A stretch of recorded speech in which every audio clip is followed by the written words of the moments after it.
Olá, seja muito bem-vindo, muito bem-vinda. Eu sou a Rosana Rossi e estou aqui com a Daniela Moreira. Somos as Nutris da Família e este é o Pod na Mesa, nosso podcast para um bate-papo muito especial na mesa da sua cozinha.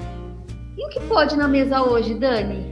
Hoje no Pod na Mesa nós estamos com um convidado mega especial, é o Nutrição sobre Rodas, e a gente vai conversar muito com ele, é o Dr. Luiz Guilherme. Ele é nutricionista pelo Centro Universitário das Américas, é pós-graduando em Nutrição, Metabolismo e Fisiologia do Exercício pela USP, palestrante na área da nutrição da pessoa com deficiência, idealizador do @Nutrição sobre Rodas. Tudo bem, Luiz? Tudo bem? Um prazer estar aqui, muito obrigado pelo convite. Nós que agradecemos, né? Super especial a participação hoje aqui no Pod. A gente vai conversar várias coisas, colocar aqui, né? Com o nosso... Não é café não, né? É uma aguinha aqui. Mas é como se a gente estivesse na mesa aí da nossa cozinha, batendo um bate-papo, né? Batendo um bate-papo, fica redundante, mas tá bom, né? A gente vai bater um bate-papo aqui, então, bem gostoso. Tá bom, Luiz? Sim, Luiz, estou te conhecendo hoje, mas já estou muito grata. O Luiz foi aluno da Dani, né? Isso. Nutricionista aí fresquinho, né, Luiz? Pois é, formado em 2020, mas estamos aí no mercado, né? Se destacando, graças a Deus. Que bom, muito feliz por isso. E aí, já que foi aluno da Dani, vou começar eu perguntando. Pode lá, Dani? vai lá. Eu quero entender um pouquinho sobre o seu projeto, dei uma conhecida aí, mas eu queria que você contasse para a gente o que é o Nutrição sobre Rodas. Fala um pouquinho sobre o seu projeto, Luiz. Então, na verdade, a Nutrição sobre Rodas nasceu, eu ainda era estudante de nutrição, né? Na verdade, eu coloquei no meu perfil pessoal um vídeo falando contra o suco detox, né? Na verdade, a terminologia detox, falando que nosso organismo é que faz a detoxificação. Então, é papel do fígado, do intestino, do sistema digestório como um todo. E que o termo detox era um termo para o marketing conseguir vender mais caro para a população. Esse vídeo em questão viralizou, deu mais de 1.000 visualizações no meu perfil pessoal e alguns pedidos para que eu criasse alguma página falando sobre nutrição. Né? Foi aí que eu pensei que eu precisaria criar uma página falando sobre nutrição, mas a cadeira de rodas foi o que sempre me acompanhou a vida toda, né? Enquanto pessoa com deficiência. Então, quis unir as duas coisas e ficou Nutrição sobre Rodas. Muito legal, né? Ó, o projeto aí que você criou. E aí, já que você já falou, né? Você é cadeirante, não é isso? E aí você foi fazer nutrição por quê, Luiz? Foi sua primeira opção sempre? O que aconteceu para você escolher esse curso? Então, na verdade, aos 11 anos eu tive anorexia. Né? Depois que eu consegui recuperar o meu estado nutricional e tive um contato maior com essa profissão, foi que eu me apaixonei. E falei, não, preciso levar uma nutrição diferente, uma nutrição que não leve em conta somente as questões dos corpos, mas que leve em conta a questão da saúde realmente das pessoas. Então, nesse sentido, foi que eu tive o primeiro contato aí com a nutricionista, que me ajudou aí na questão da recuperação do estado nutricional, e eu comecei a me apaixonar e me interessar pela área, né? Além do que, na escola eu gostava muito de química, biologia, então era tudo meio que relacionado já à área da nutrição, a bioquímica, enfim, eu gostava dessa área que tinha também no ensino médio, comecei a ver que realmente era aquilo que eu queria. Bem legal. E a gente pode falar que não, acho que a gente pode usar esse termo aqui, né, Luiz, hoje, você vai corrigindo a gente, que a gente é meio leigo, né, nesse assunto aí, mas não há limites quando a gente quer alguma coisa, né, porque muitas vezes a gente vê as pessoas em cima de uma cadeira de rodas e põe limite, e o Luiz, Rosana, disso, né? Ele é super aplicado, sempre foi, e era líder de sala ainda, viu? Representante, a gente sabe, quando o aluno é representante, a gente já está lá na frente, né, Luiz? Sempre está em busca de alguma coisa. Sim, sim. Na verdade, assim, a cadeira de rodas, né, a deficiência, eu costumo dizer que é uma característica somente, né, mas não é algo que me limite, que me faça desistir ou me faça ser menor ou inferior a alguém. Na verdade, é minha característica. Sou uma pessoa com deficiência somente, assim como a Dani tem cabelo castanho, assim como a Rosana também tem cabelo castanho. a gente tem que observar a deficiência como uma característica, então somente isso. Sim, e todos nós temos algum outro tipo de problema, de característica, e que às vezes a gente até se limita, né? Mesmo a gente não tendo nenhuma deficiência como a sua, né? Aí que você está colocando sobre uma cadeira de rodas, e que você foi atrás. E quantas vezes a gente vê que tem tantas pessoas paradas colocando essas características, que nem é uma deficiência, como um fator limitante, né? Para não dar prosseguimento na vida, né? Exato. Deixa eu te perguntar, é muito claro o que você está falando para a gente, que a gente está vendo um colega nutricionista aí, né, trabalhando, atuando. A gente sabe que não existe diferença, que você é o Luiz nutricionista, como a Dani falou, representante, atuante, estudou, e hoje é nosso colega aqui de profissão. Mas a gente sabe que a sociedade nem sempre é justa, né? Ela nem sempre está preparada. Então, na formação, agora na busca por trabalho, você teve alguma dificuldade de acessibilidade aí nas áreas da nutrição? Me conta um pouquinho. Então, na verdade, a principal dificuldade, eu acho que para a nutrição clínica, seria a questão do adipômetro, né? Que é uma questão que na própria faculdade tinha adaptação. Então, os professores na aula de antropometria, o que eles faziam? Eu não consigo realizar a antropometria, realizar as medidas mesmo como um nutricionista sem deficiência faz. Então, eu falava o ponto anatômico e eu era avaliado assim, né? Então, isso já é uma acessibilidade. Agora, na questão das barreiras, eu pego, por exemplo, questão de cozinha. Não é minha área, o UAN não é minha área, né? Mas se eu fosse atuar numa UAN, muitas cozinhas não cabem nem o nutricionista, muitas vezes, né? Quanto mais a cadeira de rodas. Então, tem essas questões das barreiras arquitetônicas que a gente conhece. Então, que são da sociedade, né, Luiz? Isso. Meu tipo de deficiência seriam essas, a barreira arquitetônica. Agora, se a gente pega um outro tipo de deficiência, por exemplo, um nutricionista surdo, seria uma barreira de comunicação, por exemplo. Então, existem, dependendo da deficiência, tipos de barreiras de acessibilidade diferentes. Igual você falou da avaliação, teve a inclusão na universidade, mas existem diversas formas aí na prática. Esse é um detalhe da nossa atuação, né? E que nem sempre a gente está ali utilizando isso no dia a dia. Eu acho que ninguém está preparado, né, Luiz? Nós fizemos o TCC, né? Fui sua orientadora, aí a gente pode falar um pouquinho de outras adaptações que tiveram que ser feitas, que você relatou, né, no trabalho de conclusão de curso, que é adaptação em... como que falar, nos laboratórios, né, que tinha essa dificuldade, a questão do banheiro que você comentou que a porta, né, não abria, como que era mesmo? Né? Muitas vezes, o que acontece? O engenheiro, ele não é pessoa com deficiência, e muitas vezes ele faz um banheiro que ele, na cabeça dele está acessível, mas se a gente olha a Lei Brasileira de Inclusão, né, de acordo com as normas que mandam estar lá, não está adequado, não está adaptado. Então, assim, muitas vezes precisa-se ter uma pessoa com deficiência para utilizar, para saber se realmente está ok. E muitas vezes isso não dá tempo na prática e não acontece com tanta frequência. Então, é uma questão de acessibilidade que também a gente precisa fazer com que a sociedade entenda que, na verdade, um banheiro adaptado não é bom somente para a pessoa com deficiência. Quando a gente pega, por exemplo, uma gestante, um idoso, que tem risco de queda, ter um banheiro com barra é fundamental, e nem sempre ele é uma pessoa com deficiência, né? Então, a gente precisa olhar para as questões de acessibilidade, muitas vezes também antes do deficiente chegar. Porque o que acontece muitas vezes na sociedade? A pessoa com deficiência chegou num local, aí que eu vou me preocupar em ter as questões de acessibilidade. Quando, na verdade, por lei, deveria ser antes que a pessoa com deficiência chegasse, para que, no momento que ela chegasse, a inclusão acontecesse e que aquilo não fosse uma barreira, né? E é isso que você falou, né? Não adianta também ter a lei de que tem que ter banheiro para deficiente e não sabe se realmente funciona, né? Chega lá na hora de fazer a utilização, não rola, né? Então não adianta nada. Só simplesmente por medida, né, Luiz? Ter mais acesso até de trabalhar, igual você falou, tem que testar, né? Sim. Exatamente. Aí o Luiz tinha uma cadeira, uma mesa, né, Luiz, na sala de aula.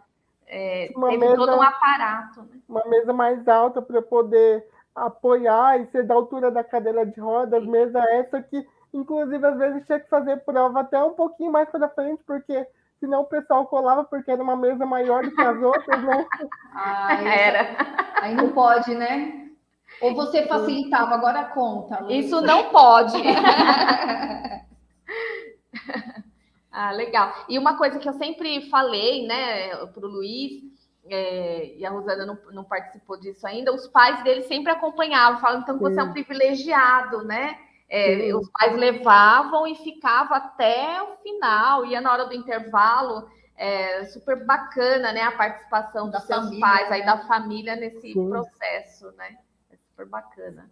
Fundamental, inclusive, fundamental. Acho que eu não conseguiria se não fosse a questão deles sendo também uma rede de apoio, né? Na questão de levar a pessoa com deficiência no máximo que ela consegue, né? Então, assim, eu gosto de falar que o lugar da pessoa com deficiência é onde ela quiser, só que muitas vezes, o que acontece? Os pais também não têm muito estudo, não tem muita oportunidade, não conhece até onde a sua criança pode chegar. Né? Eu, desde pequeno, tive profissionais que me orientassem sobre meu potencial, sobre tudo.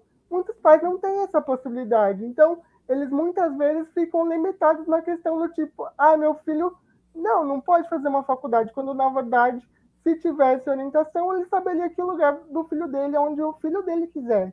Né? E acho que é isso que aconteceu. Bem bacana, né? Acho que a gente vamos organizar assim, de falar tudo que é dessa parte de deficiência, depois eu tô curiosa para falar pra saber da nutrição. Isso aí.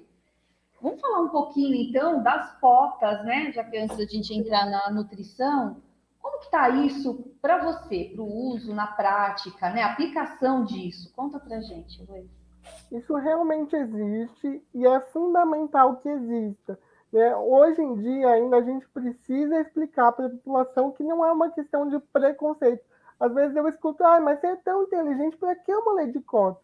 Né? Ela surgiu justamente para poder sanar essas estatísticas que são baixas da pessoa com deficiência no ensino superior e na pós-graduação, por exemplo. Eu hoje estou na USP como lei de cotas. Né? Quer dizer que eu não conseguiria, se não fosse através da lei de cotas? Não sei. Mas a grande questão é que ela tenta justificar, tenta corrigir, na verdade, uma dívida histórica que tem com a pessoa com deficiência. Então, ela existe para isso. E ela existe para que ela consiga, às vezes, diminuir essa questão das estatísticas que são tão pequenas em se tratando da pessoa com deficiência na escola, no ensino superior. Então, ela existe justamente por isso e ela funciona, tá? Em muitos casos. Porém, ainda se tem uma questão muito limitante na questão da lei de cotas, porque eu falo que é meio complicado eu obrigar uma faculdade a ter uma pessoa com deficiência, quando, na verdade, deveria ser algo voluntário. Né? Então, tem essas duas linhas. Uhum. E você acha que essa informação as pessoas têm, assim, os deficientes? Acho que não, né? Não. Porque a gente ouve mais falar de outros tipos de cotas, né?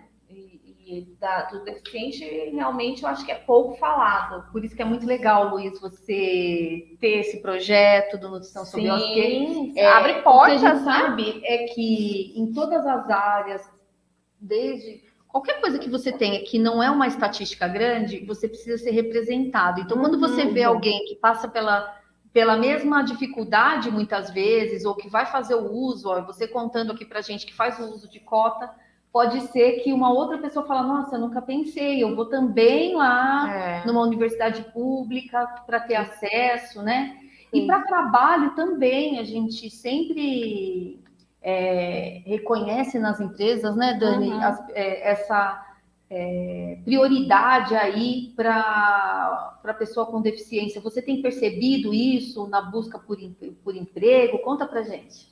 Olha, ele existe, só que muitas vezes o que acontece?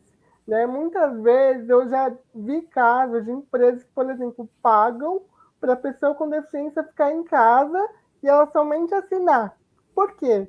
porque eles não acreditam no potencial da pessoa com deficiência por um capacitismo, que é um termo que eu vou explicar mais para frente.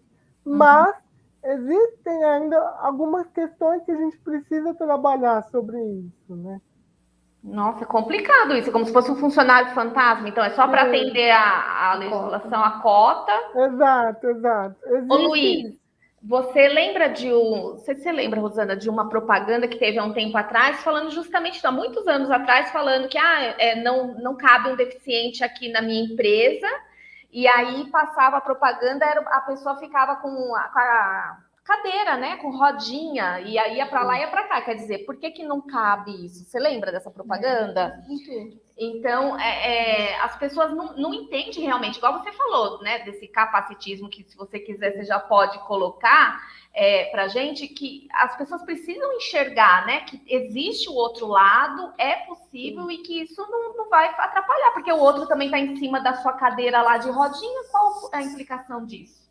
Sim, então, na verdade, assim, hoje eu tenho uma lei de cotas numa empresa CLT que eu trabalho, então tem a lei de cotas também com a questão da universidade que eu estudo hoje. Então, no meu caso funciona, mas eu conheço casos que não funcionam e que a realidade não é bem assim, né? Então, nesse sentido, o capacitismo que eu falei anteriormente é o quê?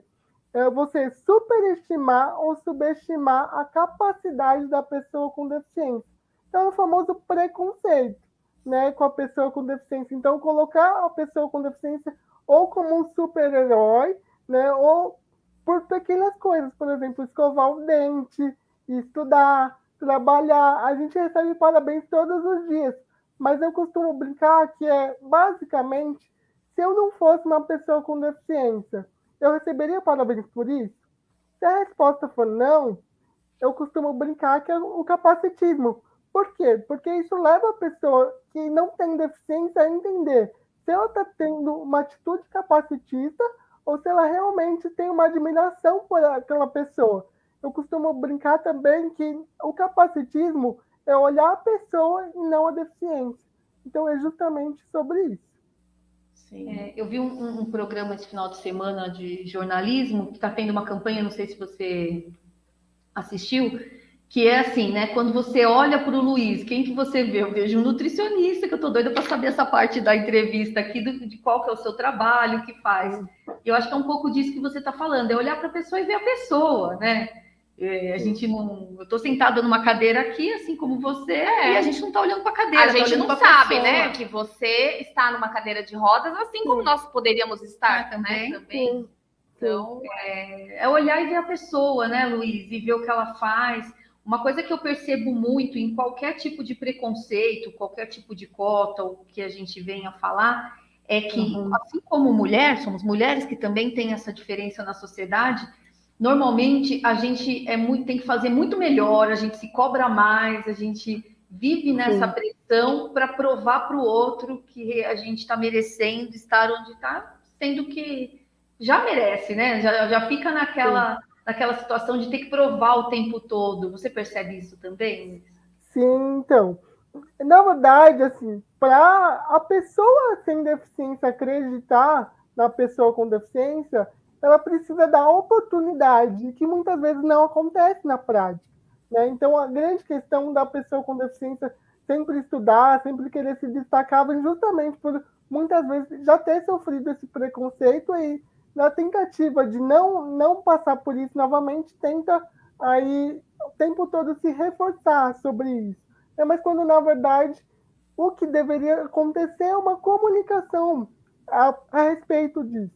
Mas eu costumo também falar que o capacitismo é algo difícil de se combater, porque muitas vezes as pessoas não convivem, né, com uma pessoa com deficiência no seu dia a dia, por justamente a inclusão não estar acontecendo. E aí ela não aprende sobre, e aí esse preconceito não deixa de existir. Ao passo que se a pessoa com deficiência não está onde ela está, é porque está havendo preconceito, mas então eu não consigo combater. Um ciclo, né? Isso. Então temos que quebrar esse ciclo sempre. Eu acho que você enxerga. Hoje se fala muito de inclusão, né? E será que a inclusão realmente está acontecendo? Eu acho que a inclusão não só para o cadeirante, né, Luiz, mas no geral, né, para o autista, a gente está com tantos índices de autismo, como será que vai ser essa inclusão daqui a alguns anos, né? Para os surdos, enfim, como que você enxerga isso? Eu acho que a inclusão, a ideia de inclusão, ela é muito linda na teoria, mas a prática ainda falta muito. Eu vejo que muitas vezes tenta-se ter aí uma integração que é diferente da inclusão, onde se coloca a pessoa com deficiência junto com a pessoa sem deficiência, mas separado no seu grupinho. Então, por exemplo, eu tenho salas que tem aí a pessoa com deficiência e tem a pessoa sem deficiência. Mas eu não tenho a inclusão, eu não faço com que a pessoa com deficiência consiga participar de todas as atividades efetivamente. Sim. Nesse sentido, tem aquela frase muito famosa que a inclusão é convidar para dançar, mas que a inclusão a integração é chamar para dançar, e a inclusão é colocar o deficiente para dançar, né? Então, não adianta nada eu convidar a pessoa com deficiência a estar ali se ela não consegue realmente, efetivamente estar participando de tudo que a pessoa sem deficiência faz. Justamente. Eu acho que isso em todos os sentidos. Até a gente trabalha muito com cozinha inclusiva, isso também faz parte da cozinha inclusiva, né? Você está lá numa sala de aula, a criança é doente, né? Tem a doença celíaca, não pode consumir nada. Aí a professora pega e vai e inventa uma atividade para pizza, para falar de fração, né? Lá na matemática. E aí, essa criança não vai poder comer? Então, ela não pode. Não, a mãe traz nesse dia. Isso não é inclusão. Né? Já tem tudo. São em vários sentidos, né? Isso não faz parte. Né? É um desafio, né, Luiz? No sentido de que a pessoa que não tem essa experiência, assim como você disse, da gente aprender e conversar, né? E perguntar o que o outro deseja, me ajuda, né? Eu não sei o que você acha disso, mas, por exemplo, de você ajudar as pessoas a te conhecerem, né? Não ter medo de falar sobre, de entender. Eu não sei se é correto, eu sempre faço isso, todo contato, eu falo, me ajuda, porque eu estou aprendendo com você, né? Assim, como você também, em atendimento, eu já fiz atendimento agora com deficiente visual, que eu te falei. Então, ela me ensinou. Então, eu falei assim, me ensina, como que... Aí ela me incluiu, porque ela deixou a câmera aberta para eu vê-la, mas mesmo ela não me vendo. A gente fez todo um trabalho, como seria a transmissão. Então, eu acho que não tem problema não saber, né? Não sei o que você acha. Para a sociedade mudar, a gente só precisa estar de portas abertas para aprender. Isso que eu ia até colocar. Você fez isso, e o Luiz, que passa por esse tipo de problema, né? Não é um problema, né? Por esse tipo de situação, dificuldade, eu acho que é um outro olhar, né? E eu também me preocupo, né? Eu já falei, eu até conversei uma época atrás com você, né, Luiz, do aluno lá que era surdo, mudo, ele não fazia nem uma leitura labial, mas me tocou e eu queria ajudar. Professor, só uma correção. É surdo não oralizado. Surdo não analisado, tá vendo? Pronto. Certo. E aí a gente não sabe, né? Eu me preocupava, mas assim, o professor de Libras dele falava assim: nossa, professora, nenhum professor se preocupa com ele. Então, quer dizer que por mais que nós estejamos também na área da educação, a gente também não está preparado, não né? Porque a gente está aprendendo como aluno, né? A gente não teve uma formação para isso. Eu acho que eu consigo ver desse jeito, Luiz, me ajude. Mas depois depende da gente, depende da gente, eu acho. Da empatia, eu acho que para empatia com todos. Mas com uma pessoa que a gente ainda não sabe como lidar, quais são as suas reais necessidades, eu acho que precisa de um pouquinho mais. Né? Eu acho que é olhar e conversar, né? Fazer essa troca, porque ninguém melhor do que o próprio... A gente faz isso com todos os alunos. Está tudo bem? Vocês estão entendendo? Eu estou me comunicando, né? Está dando para escutar, né? Você conseguiu. Então, eu acho que essa preocupação com o outro, essa empatia, como você disse, é importantíssima. E você deve ter se debatido com muita gente boa, assim, que tem isso. Conta pra gente como que é essa experiência de ser visto e não ser visto. Sim, com certeza. Sempre tem a questão da pessoa que está preocupada, né, com a questão da inclusão, e também tem aquele profissional que também não está preocupado. Na verdade, Educação física, por exemplo, muitas vezes eu tive que brigar com o professor por realmente quererem que eu fizesse trabalho teórico. Falou, gente, é educação física, né? Eu não preciso fazer trabalho teórico, preciso fazer atividade física programada para uma pessoa com deficiência. Ponto final, né? Então, assim, são questões que a gente depara com os dois lados. O profissional que realmente preparou a aula para a pessoa com deficiência e o profissional que não preparou. Então, eu já pude ter essa experiência com os dois lados. Eu tive um professor que também preparou a aula, eu não precisei nem falar. Então, assim, eu acho que vai muito também da questão da empatia, que justamente na minha visão, se importar com o outro. Muita gente coloca empatia como se colocar no lugar do outro. Eu não acredito nisso, né? Por quê? Eu, enquanto pessoa com deficiência, muitas vezes cadeirante, não vou conseguir me colocar no lugar de uma pessoa com deficiência que não tem a visão, por exemplo. Né? São deficiências totalmente diferentes. Então, o que ele passa, muitas vezes eu não passo. Né? Então, é realmente se importar para que a inclusão realmente aconteça.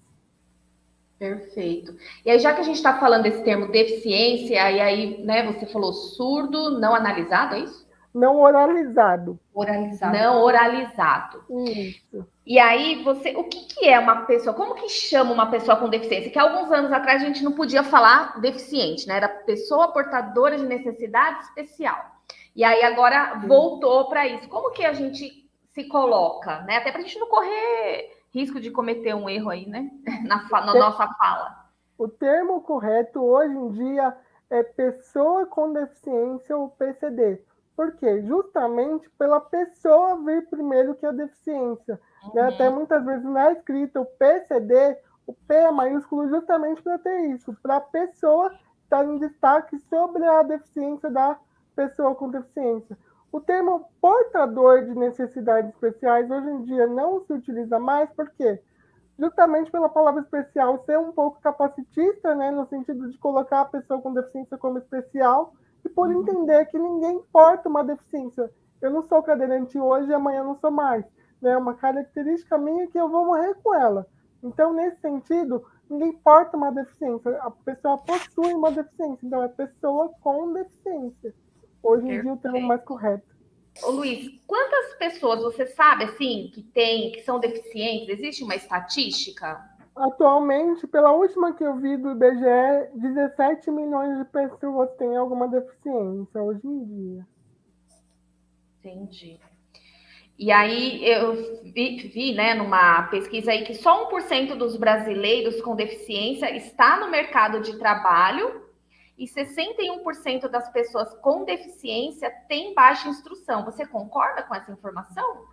Na verdade, a prática diz que sim, infelizmente, né? Quantas pessoas com deficiência hoje você trabalhou? Eu pergunto. Né? Quantas pessoas com deficiência você estudou?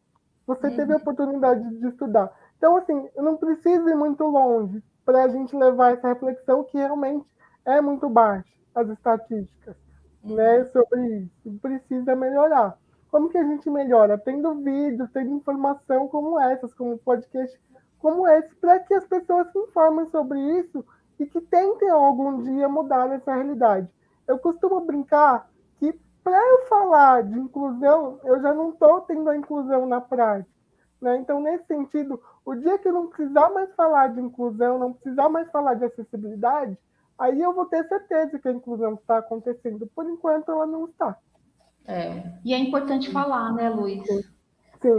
Ter espaços, falar, porque o fato de não falar hoje não torna a inclusão algo verdadeiro, né?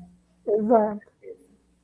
Eu acho que as pessoas só começam a se tocar assim quando fala das Paralimpíadas, né? Aí que eles começam a ver que o nadador sem braço, um nadador sem não sei o quê, um velocista. Eu falei assim, gente, tá aí, tá todo mundo aí, né? E aí a gente não tá percebendo isso. Você tocou num ponto importante. Se a gente pega a Paralimpíada, por exemplo, a Olimpíada foi transmitida por uma emissora o tempo todo. Paralimpíada, TV fechada. Né? Já começa aí a inclusão.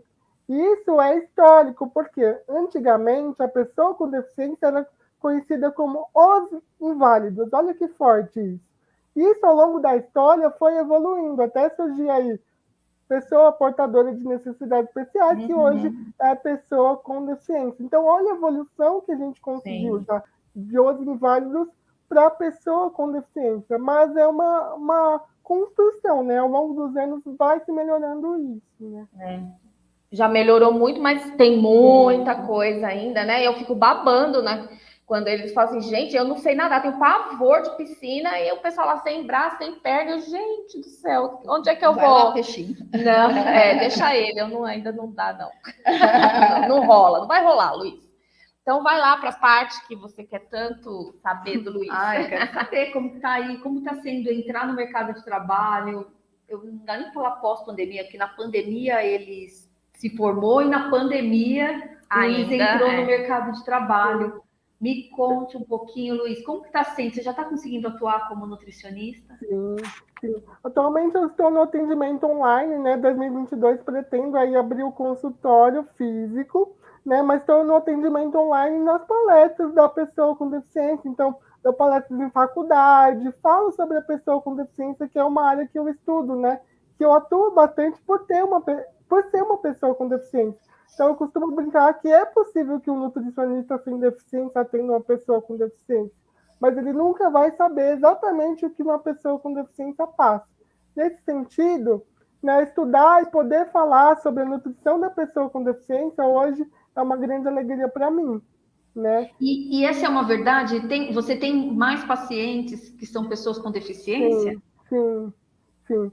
Na verdade, assim, o que eles falam, né? Quando me procuram falar, olha, você sabe exatamente o que eu passo, né? Então é diferente o atendimento. É a mesma coisa quando a gente tem um nutricionista que passou, né? Até por anorexia, como você falou que você passou, mas um nutricionista que tem a experiência, né? Passou a Ana, né? Que esteve aqui conosco no podcast, que ainda não assistiu, vai lá, né? Foi um depoimento da Ana Cosimati, que ela falou justamente disso, né? Ela quis fazer nutrição, que é para poder entender esse outro lado aí dessas pessoas, né? Que tem anorexia e bulimia, porque ela passou. Então, você está nesse caminho aí também. E como que você está? Qual a sua avaliação aí desse mundo aí do seu trabalho? Olha, eu atendo todos os públicos. Na verdade, o que eu estou vendo é que a prática da nutrição ela é muito bonita, né? Você poder transformar a relação, principalmente das pessoas com a comida. Poder levar a informação de que qualquer alimento pode ser consumido, mas vai depender do contexto do paciente.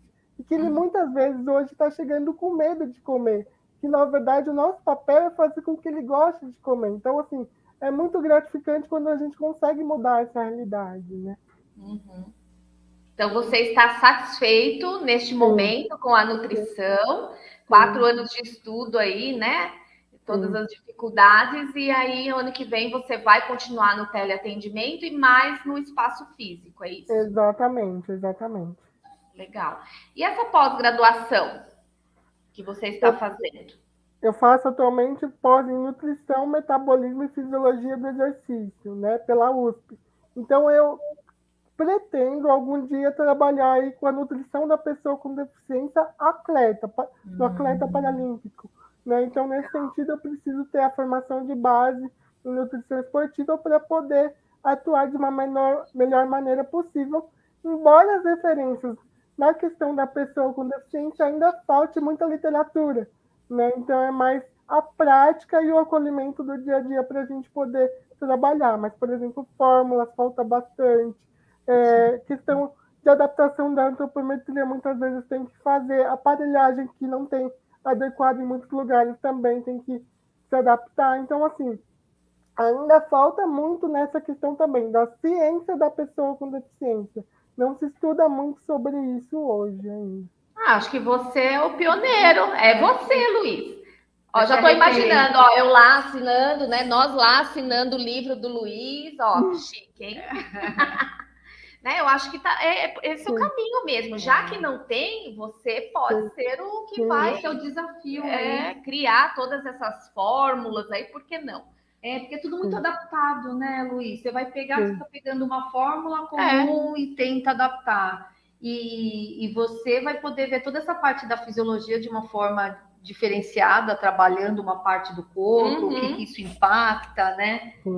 E é fantástico, eu quero ver isso, não vai deixar de nos convidar e voltar aqui para contar quando for a publicação do mestrado, doutorado, livro, não sei o que você, qual o tamanho do seu sonho aí, mas um pedacinho por vez já vai trazendo para contar para a gente. Com certeza, com certeza. Tem um ponto que eu queria falar, que você falou que está fazendo atendimento online. Eu tinha bastante preconceito em atendimento online, achava, era difícil. Eu me recordo, antes da pandemia, eu tinha um paciente aqui do Brasil que mudou para os Estados Unidos e ele falava assim, Rosana, você não quer me atender online? Pode ser, e foi uma dificuldade em descobrir a plataforma, como seria. E hoje ele acontece de uma maneira tão simples. Eu gostei bastante, eu queria saber se você gostou, se você acha que impactou nos resultados, de que forma, me conta um pouquinho.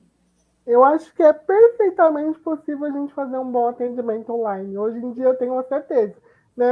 Eu já atendi também de maneira presencial poucos pacientes, né? Uma senhora que tinha um pouco mais de dificuldade com tecnologia, né? No caso dela, eu atendi de maneira presencial, mas assim, é perfeitamente possível se ela tivesse, por exemplo, o auxílio de um filho, de alguém que mexesse, entendesse um pouco mais de tecnologia, que ela fizesse um online.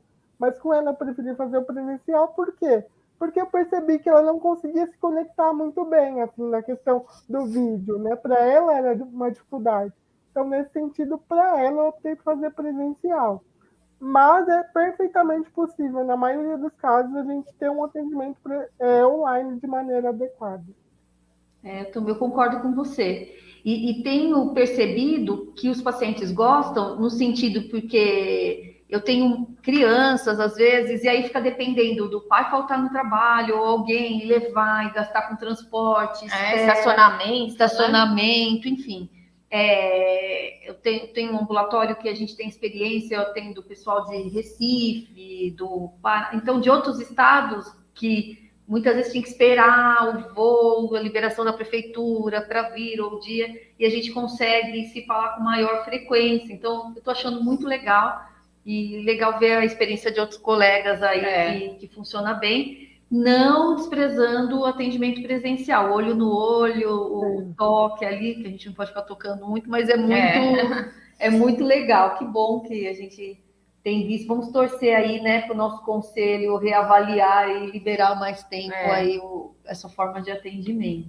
E você pretende continuar nessa linha de atendimento em consultório? E além, né, de todo esse estudo aí na pós-graduação que você falou, você tem alguma outra perspectiva aí maior? Além do seu livro, que a gente já falou que você vai escrever.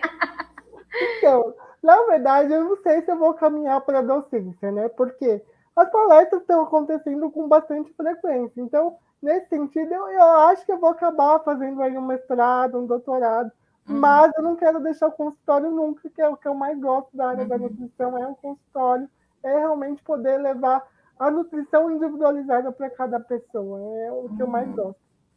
De repente vai para um mestrado, doutorado, mas fica na área de pesquisa, ciência, né? Qual que é o seu último sobrenome mesmo? Pereira dos Santos. Então, vai ser o Santos, né? Vai ser a nossa referência aí, Luiz, das fórmulas. A gente tem que pensar grande. Amém. Ô, Luiz, você coloca lá no seu Instagram, e para todos que estão nos ouvindo ou assistindo, a gente vai deixar tudo lá do Luiz. Então, vocês acessem lá, né, o Instagram dele, todo o conteúdo que ele produz, no @ Nutrição Sobre Rodas, e você coloca lá uma frase, né? Menos padrão, mais inclusão. O que você quer dizer com isso? Ou o que nós temos que entender, né? Sim. Que, na verdade, não se espera um biotipo, uma característica de um nutricionista. Se espera o conhecimento científico, somente isso.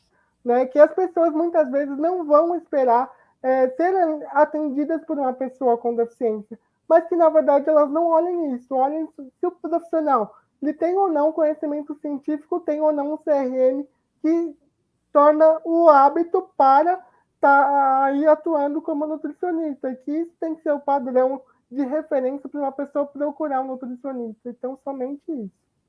Bacana.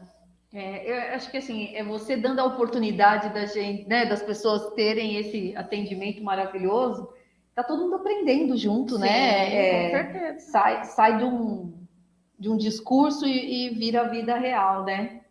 Vamos para as indicações aí. Acho que a primeira indicação é o Instagram dele. Com certeza. Ali acho que todo mundo consegue falar com você, né? Tirar dúvidas, né, consegue, Luiz? Sim.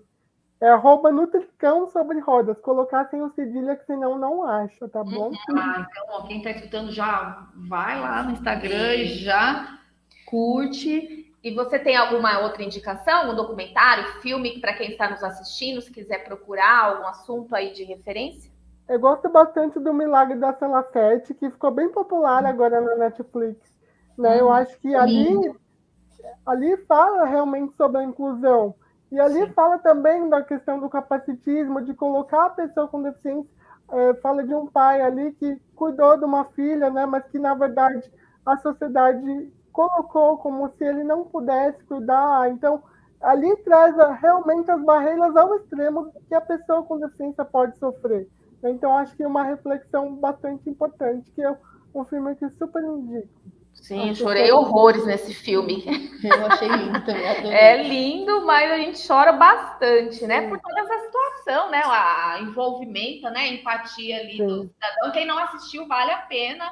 Né? Eu também, até no meu Instagram pessoal, eu postei uma vez lá falando desse filme. Vale muito a pena assistir, é maravilhoso. Tem mais alguma coisa? Tem uma outra página que chama Talento Incluir, que é, na verdade, uma empresa, né, que ela coloca a pessoa com deficiência no mercado de trabalho, né? Então, ela atua junto com a questão das cotas para colocar a pessoa com deficiência no mercado de trabalho. E como que chama isso? Talento Incluir. Tá.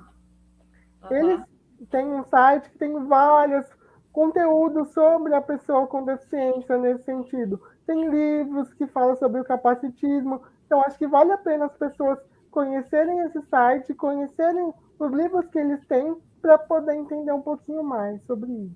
Ah, legal. Muito bom. Vamos para o final? Vamos para o final. Nós temos uma parte aqui que é o Batata Quente. O Luiz falou que ele já assistiu todos os nossos. Já vai saber. Já colou na mesa grande, né? Mas agora é sua vez, Luiz.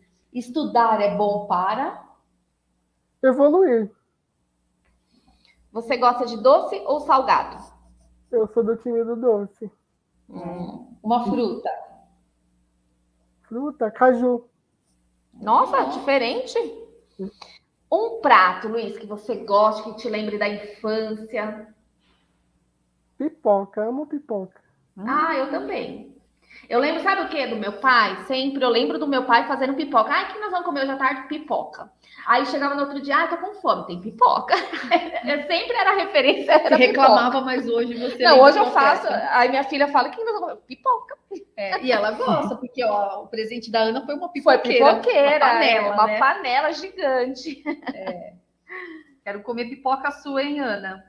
Quem é você na fila do pão? Sou um nutricionista buscando levar a nutrição da pessoa com deficiência, levar a nutrição para a vida das pessoas de maneira geral.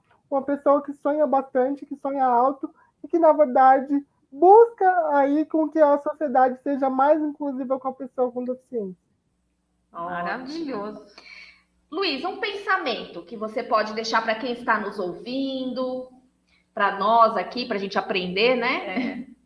Eu acho que é questão que eu falo da acessibilidade, queira sempre saber mais sobre isso, né? Como que a gente se torna um capacitista em desconstrução, porque, na verdade, é algo que, às vezes, está arraigado na gente, né? Então, a gente precisa estar sempre estudando sobre isso para que a gente consiga levar uma mensagem diferente para as pessoas. Né? Muitas vezes eu escuto das pessoas, olha, eu não tinha parado para pensar por esse lado, e quando você falou, se tornou muito claro. Né? Então, nesse sentido, quando a gente consegue unir uma corrente de pessoas que também falam sobre inclusão, e elas não são pessoas com deficiência, embora não seja lugar totalmente de fala delas, a gente consegue evoluir muito mais, né? Levar a inclusão de uma maneira muito mais efetiva. Quando a pessoa sem deficiência, ela também entende sobre a pessoa com deficiência. Perfeito. Luiz, e o que nos impede de prosseguir? Nossa, Nada, né? Deixa Luiz? ele responder. Olha. Não, você pode responder outra coisa, mas hoje foi justamente isso, né? Sim, justamente nada. A gente não tem que olhar o que não deu certo, a gente tem que olhar o que dá certo. E como a gente pode fazer dar certo? Justamente esse é o pensamento que eu tenho hoje. O que eu posso fazer para dar certo? Se está dando errado, o que eu posso fazer para dar certo? Quais são as dificuldades que a gente está tendo? O que eu posso solucionar? A Dani sempre falava em aula que a gente tem que pensar fora da caixa, né, Dani? Então é justamente isso, pensar fora da caixa, pensar além do que a gente está vivendo hoje para que o amanhã seja diferente. Perfeito. Luiz, tem um livro que eu gosto muito, que é Conheça Seus Pontos Fortes. Você já leu ele? Não. A gente coloca na indicação. É muito legal. Eu fiz a leitura para uma disciplina que eu ia ministrar e comprei até a versão nova. Agora eu dei de presente para o meu irmão o livro. Mas é muito legal. Um psicólogo, ele tem um teste agora atualizado e ele fala que a gente tem que conhecer nossos pontos fortes e parar de insistir só num ponto fraco. Então, de repente, você fala assim, a minha movimentação é mais limitada. Por que eu preciso para me movimentar? Igual a gente às vezes trabalha o dia inteiro sentado. Eu vou ficar me preocupando com aquilo. Então, eles mostram que quando você tem um ponto forte, algo que você gosta, aquilo que você tem brilho no olhar, e você se dedica, você chega à perfeição, ou você faz e é feliz. Então, é muito legal essa leitura, e eu sempre, quando eu olho para as pessoas, depois disso, eu fico pensando, qual que é o ponto forte daquela pessoa, numa equipe? Você que vai ser, o nutricionista em geral, ele é líder, ele conduz equipes. Então, olhar para uma equipe e falar assim, ele gosta de se comunicar, ele é bom em organização. Porque, às vezes, a gente anula uma pessoa colocando ela para tentar fazer uma coisa que ela não curte. E outra, que ela tem um super potencial, falar só porque ela não é boa, ela não vai treinar aquilo. Não, treina aquilo que você é bom. Então, ele tem uma leitura muito legal, onde a gente vai lendo, o meu é tudo rabiscado, marcando assim, o que é meu ponto forte e naquilo que eu devo me dedicar. Então é isso, eu acho que a gente tem muitos pontos fortes, que eles sejam lindos e que a gente possa ser muito feliz usando esses pontos fortes, né? Com certeza. E sempre tentando, né, Luiz, como você fez aí a sua fala, como que eu vou saber se vai dar certo? Só tentando, né? Se eu desistir antes, se eu já ficar me limitando, não, eu não posso, não, vai dar errado, não sei o que, a gente não sabe se vai dar certo, né? Como que eu vou saber? E se deu errado, eu aprendi também, né? Sim, aprender com erro é dia a dia, né? Sim, justamente. É se desafiar dia a dia. Todo dia. Quantos desafios você não passou na faculdade em 4 anos? Deve ter sido. A gente se conheceu no último ano seu lá, mas a gente pôde participar um pouquinho disso e parabéns, né? Sucesso para você. Depois a gente pode conversar aí nos bastidores, a gente tem um monte de ideia para você já tem várias tarefas, já anotou todas? Você não é mais minha professora, para de me dar lição. Não, agora é lição para o sucesso, né? Sempre para você crescer, para a gente ficar super feliz, né? Quando a pessoa está feliz naquilo que ela escolheu, né? Eu acho que esse é o nosso maior pagamento, né? Como nós somos nutricionistas apaixonadas pela nutrição, então quando a gente encontra os colegas que também têm esse brilho, para a gente é muito gratificante. Com certeza. Né? Luiz, te conheci hoje, foi super grata aí essa nova amizade aí profissional, né? Pessoal também. Então, bem-vindo aí ao grupo das nutricionistas, dos nutricionistas. Gratidão por você ter vindo aqui trazer uma informação para a gente, deixar a gente menos ignorante, né, Dani? Com certeza, sempre aprendo com o Luiz. Então, muito obrigada. Você quer falar alguma coisa, Luiz? Só agradecer, deixar os meus contatos no @nutrição sobre rodas. Tem como entrar em contato comigo no e-mail, mas também tem o e-mail nutricãosobrerodas@gmail.com. Para quem não tem Instagram, consegue também me mandar e-mail com alguma dúvida, alguma coisa que queira saber. Estou disponível também nos atendimentos online, né? Como já dito na entrevista, então quem quiser marcar consulta também a agenda está aberta, tá bom?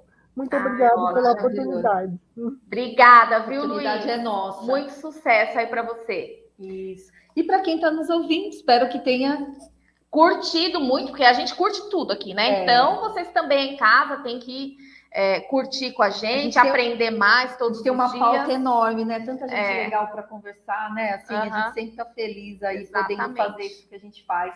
Espero que vocês também estejam gostando. Se não tiver inscrito aqui no canal, já faz a inscrição, acompanhe. Ativa o sininho aí, gente. Só ativar. Toda quarta-feira, às 18 horas, nós temos um vídeo novo aí para vocês. E no nosso próximo episódio, é algo muito especial, Luiz. Você não vai perder, hein? Que vai ser ao vivo. Né? Nós vamos fazer a nossa live ao vivo. Então, todas essas foram gravadas aí, mas dia 22... A primeira, né? Foi a primeira, e dia 22, como a gente está encerrando o ano, passou rápido, né? Passou. Dia 22 vai ser ao vivo, vocês não podem ficar de fora. A gente vai fazer as divulgações, mas vai ser bem bacana. Conto com você também, Luiz, e conto com você que está em casa na próxima semana, às 18 horas, ao vivo, para todo mundo interagir aí e entrar nesse clima de final de ano aí com uma boa energia para 2022. Com certeza. Tchau, pessoal. Até mais.